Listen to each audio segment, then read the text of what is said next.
रहे। ये दो चीज़ें सबक हैं मैदान करबला का। मैदान करबला के अंदर जो चीज़ सबसे ज़्यादा अहले बैत नबुव्वत की तरफ आई है वो जुल्म है, सितम है, जफाकशी है। और अहले बैत ने जो सबसे बढ़कर करके दिखाया वो उनका सब्र है। ये सब्र और इस्तकामत की मिसाल उलमा ने लिखी है। जिस तरह दरिया के दो किनारे होते हैं ना, अगर वो दो किनारे दरिया के मौजूद रहें तो वो दरिया अपने मकाम पे जाके खेत को पानी देता है, खलियान को पानी देता है, सब्जियां उगती हैं, दरख्त उगते हैं, ज़मीन बंजर हो तो उसकी आबियारी होती है। अगर वो दो उसके बंद साइडों पे कायम रहें, लेकिन अगर वो बंद दरमियान से निकाल दिए जाएं तो वही दरिया तबाही मचा देता है, सैलाब आ जाता है। इंसान की ज़िंदगी में सब्र और इस्तकामत दो बंद होते हैं मेरे भाई, याद रखना। अगर आपके अंदर सब्र और इस्तकामत है तो आपकी ख्वाहिशात कंट्रोल में रहती हैं, और अगर ये सब्र और इस्तकामत आपसे छूट जाता है, बड़ा कुछ लोग कहेंगे, बड़ी बातें करेंगे, बड़ा कुछ सुनाया जाएगा, अपने बेगाने कई रस्तों पर कई कई जुमले कसेंगे, अगर ये दोनों बंद टूट गए तो आपकी ख्वाहिशात बेलगाम हो जाएंगी। वो आपसे वो काम कराएंगी जो आपने ख्वाब में भी नहीं सोचा होगा। सब्र और इस्तकामत, मैं पढ़ रहा था, उलमा ने लिखा है कि कुरान पाक में अल्लाह ने 90 के करीब, तकरीबन 90 मरतबा सब्र का जिक्र किया, और हदीस पाक में मेरे रसूल पाक ने तकरीबन 900 मरतबा सब्र की तलकीन फरमाई है। कुरान मजीद तो किसी बात को इशारतन कर दे तो वो काफ़ी है, लेकिन जगह जगह कुरान मजीद ने कहा, जगह जगह कहा, या अय्युहल्लज़ीना आमनू सबिरू वसाबिरू वराबितू, ईमान वालो सब्र करो, डटे रहो, कमर बस्ता रहो, वत्तकुल्लाह, अल्लाह से डरो, लअल्लकुम तुफ्लिहून, इस उम्मीद पर कि तुम फलाह पा जाओ। अपनी ज़िंदगी थोड़ी सी हौसले वाली गुजारें। आप किसी की मोहब्बत में कोई जुमला कहे तो उसे भी ज़रा सहना सीखें, और किसी अपने के ख़िलाफ़ जब कोई बंदा बात करे तो उसे भी सहना सीखें। जिस तरह तारीफ़ आपको मीठी लगती है ना, इसी तरह जब तनकीद भी मीठी लगने लगे ना, जो नज़रिए के लोग होते हैं उन्हें तनकीद और तामीर से फ़र्क नहीं पड़ता, क्योंकि वो उनका अपना एक विज़न होता है, उनकी अपनी एक सोच होती है, वो अपने नज़रिए पर चल रहे होते हैं, उन्हें ज़्यादा परेशानी नहीं होती। उन्हें दुख भी इतनी तकलीफ़ नहीं देते, जितना मज़ा सुख देते हैं उतना ही मज़ा दुख देते हैं, क्योंकि उनका एक विज़न है। कुरान मजीद का एक दूसरा मकाम है, सूरह लुकमान है।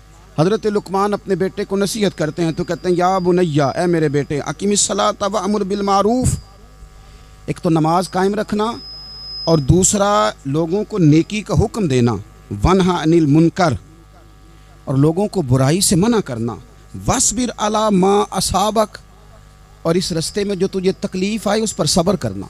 बेटे को नसीहत कर रहे हैं बाप, और लहजा देखिए क्या, या बुनैया, ओ मेरे बेटे, क्या लहजा है, क्या अंदाज है, ओ मेरे बेटे। एक तो ये करना, नमाज कायम रखना, भलाई का हुक्म देना, बुराई से मना करना, और इस पर जो तुझे मुश्किल आए उस पर सब्र करना। और फिर क्या कहते हैं, कुरान मजीद का अंदाज देखिए, फरमाया इन्न ज़ालिका मिन अज़्मिल उमूर, बेशक ये बड़ी हिम्मत वाले काम हैं।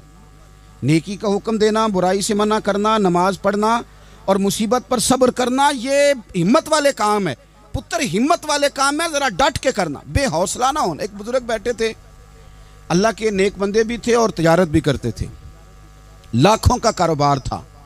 बुजुर्ग बैठे हुए हैं तो अचानक खबर मिली कि हज़रत साहब पढ़ा रहे थे सबक, खबर मिली कि आपका वो जो एक जहाज़ था ना, माल बरदार, वो जहाज़ आपका डूब गया पानी में।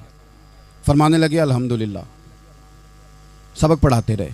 2-4 घंटे गुजरे तो एक बंदा फिर आया, उसने आके कहा, हुजूर मुबारक हो, वो जो जहाज़ डूबने वाली खबर थी वो गलत थी, वो जहाज़ आपका बिल्कुल ठीक ठाक है, लाखों रुपए बच गए। फरमाने लगे अल्हम्दुलिल्लाह।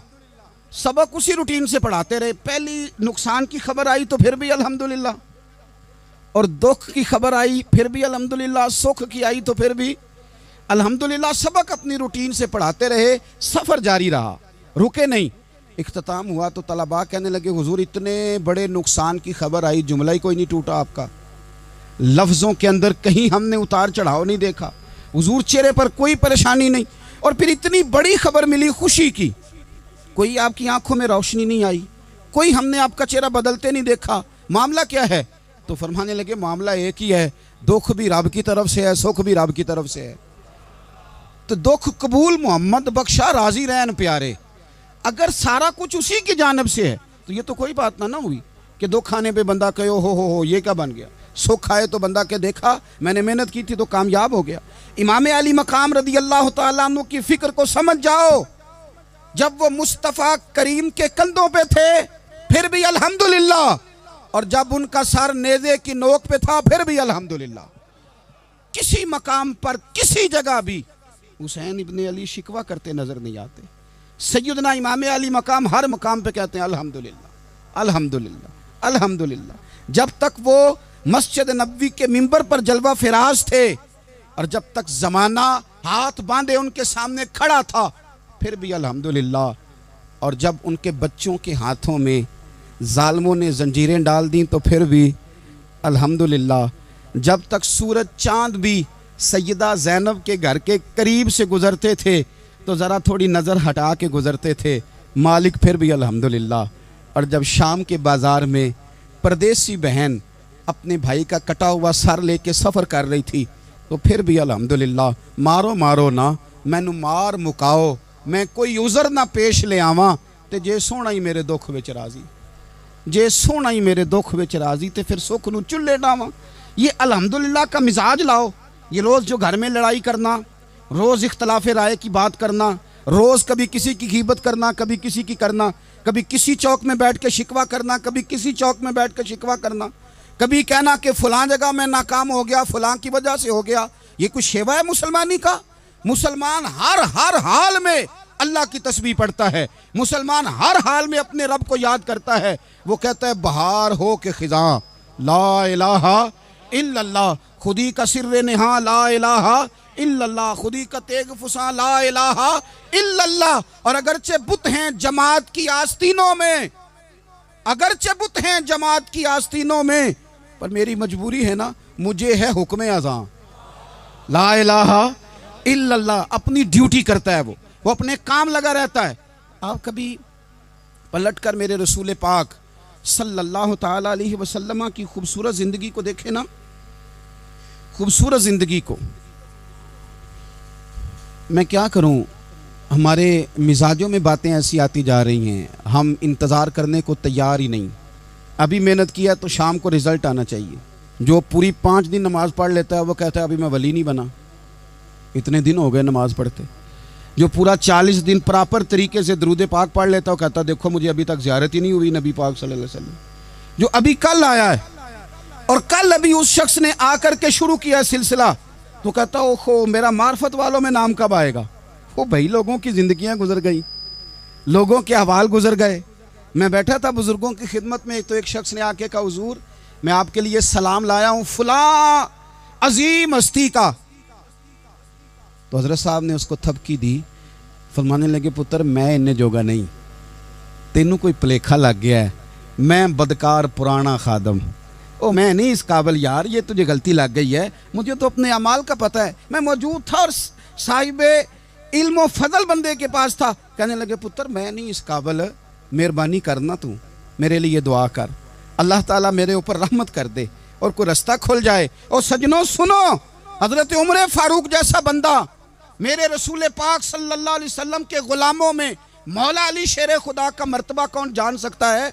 हज़रत अली कहा करते थे मेरा दिल करता है उस तरह के आमाल लेके अल्लाह की बारगाह में जाऊं जो आमाल सैयदना फारूक आज़म के हैं। इतना साले बंदा, इतना परहेजगार बंदा, लेकिन हज़रत उमर फारूक के इंतकाल का वक्त आया तो लोग उनकी तारीफ़ें करने लगे, उमर की बड़ी बात है, उमर की बड़ी बात है। तो हज़रत उमर रो पड़े, फरमाने लगे मेरे लिए दुआ करो, मुझे दर्जा कोई भी ना मिले, बस मेरियां नेकियां और बदियां बराबर बराबर हो जाएं, मैं माफ़ कर दिया जाऊं, नेकी और बदी बराबर बराबर हो, छोड़ दिया जाऊं। दर्जों का तो मामला बड़ा आगे का है, इतनी जल्दी, इतनी स्पीड, इतनी हमें जल्द फटाफट हो जाए, सवेरे हो जाए। आप अपनी जद्दोजहद तो करें, आप थोड़ा पलट के तो देखें। आप देखें कि लोग मैदानों में रहे, मैदानों में रहे। हज़रत खालिद बिन वलीद मैदान में रहे, हज़रत साद बिन अबी वक़ास मैदान में रहे, हज़रत सैयदना अबू उबैदा बिन जर्रा मैदान में रहे। ये लोग हमेशा मैदानों में रहे, अपनी अपनी ड्यूटी करके चले गए।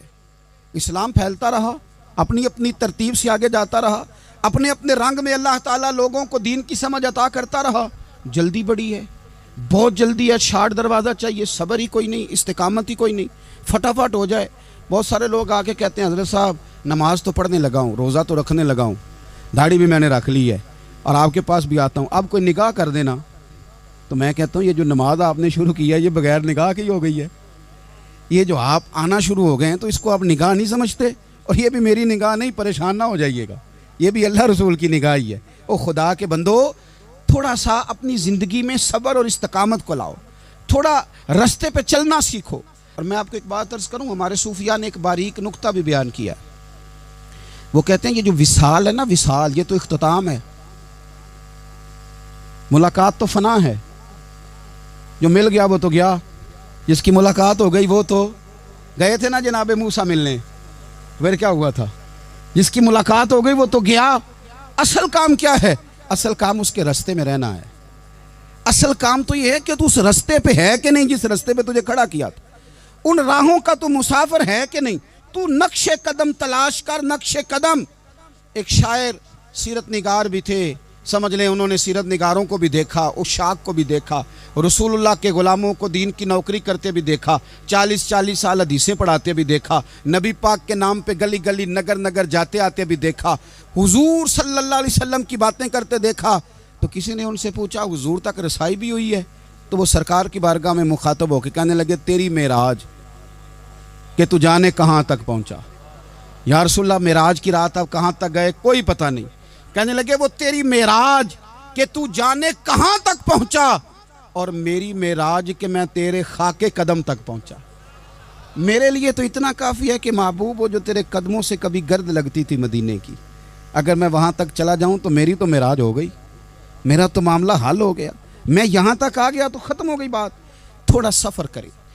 एक तो ये देखें आप कि आप कितने भी बड़े हैं, कितने भी अजीम हैं, कितने भी लायक हैं, कितने भी नेक हैं, फिर भी आजमाइश ज़िंदगी का हुसन है। मैं मुसाफिर हूँ, कुछ ज़िंदगी के 11-12 साल हो गए मुझे सड़कों पे वक्त गुजारते, तो मैं बहुत सारे लोगों से मैंने बड़ा कुछ सीखा है। मेरी जो गाड़ी चलाने वाले लोग हैं उनसे भी मैंने बड़ा कुछ सीखा है। एक मेरा दोस्त था, तो मैंने उससे कहा कि मेरा ख्याल है मोटरवे पे आपको गाड़ी चढ़ा दी जाए तो आपके लिए आसान है। तो कहने लगा पीर साहब है मोटरवे औखी जे चलानी। मैंने कहा वो किस तरह? वो कहने लगे कि मोटरवे पे ना गाड़ी चूँकि ना कोई स्पीड ब्रेकर है, ना मोटरवे पे कोई चिंची वाला आगे आता है, ना ज़्यादा रश होता है, तो सीधी सीधी चलाते रहते हैं तो नींद आने लग जाती है। अगर बार बार आए ना स्पीड ब्रेकर और बार बार ब्रेक लगे तो आंख ज़रा खुली रहती है। तो मुझे मसला समझ में आ गया। मैंने कहा इसका मतलब ये है, इसका माना ये है कि जिनकी ज़िंदगी बिल्कुल सुखों में गुजरती रहती है ना, आराम पसंद हो जाते हैं।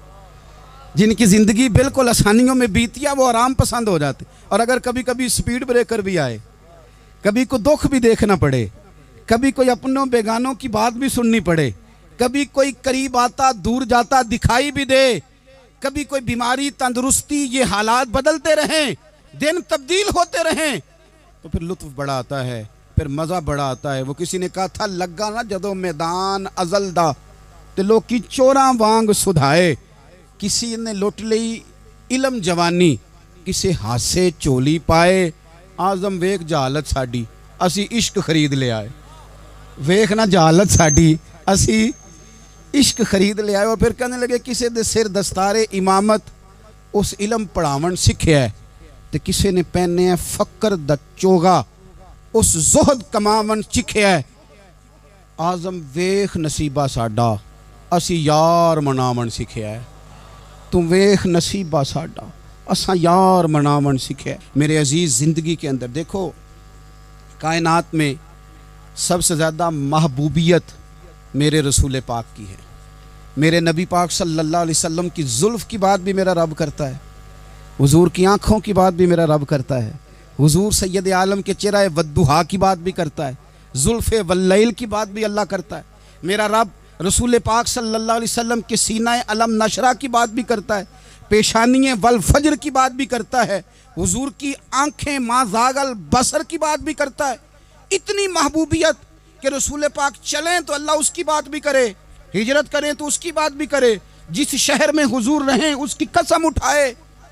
और हाल पता क्या है कि महबूब पैदा नहीं हुए तो बाप चले गए, अभी उम्र छोटी थी, माँ की खुल के ज़ियारत होना थी कि अम्मा भी चली गई, दादा कंधों पे खिलाया करते थे। तो तारीख कहती है कि दादा का जनाजा उठा तो पीछे पीछे हुजूर भी आंसू बहा रहे थे। एक वफादार बीवी मिली तो अपने वक्त पे सैयदा खतीजा भी चली गई। एक टाइम आया तो जनाब अबू तालब भी रुखसत हो गए। मक्के से हुजूर को इतना प्यार था वो छोड़ना पड़ा। सादिक और अमीन कहने वालों ने हुजूर की दावत को कबूल करने से इनकार कर दिया। तो रसूल करीम ने अपनी पेशानी पर किसी किस्म का कोई शिकन नहीं आने दिया। रसूल पाक मदीने आए तो लोग तलवारें लेके बदर में आ गए लड़ने, शहीद करने। हुजूर वहां भी कोई परेशान नहीं होते। मैदान उहद आया तो नबी पाक ने अपने चचा को कटे हुए वजूद में देखा, निकली हुई आंखों में देखा, कटे हुए होंठों में देखा।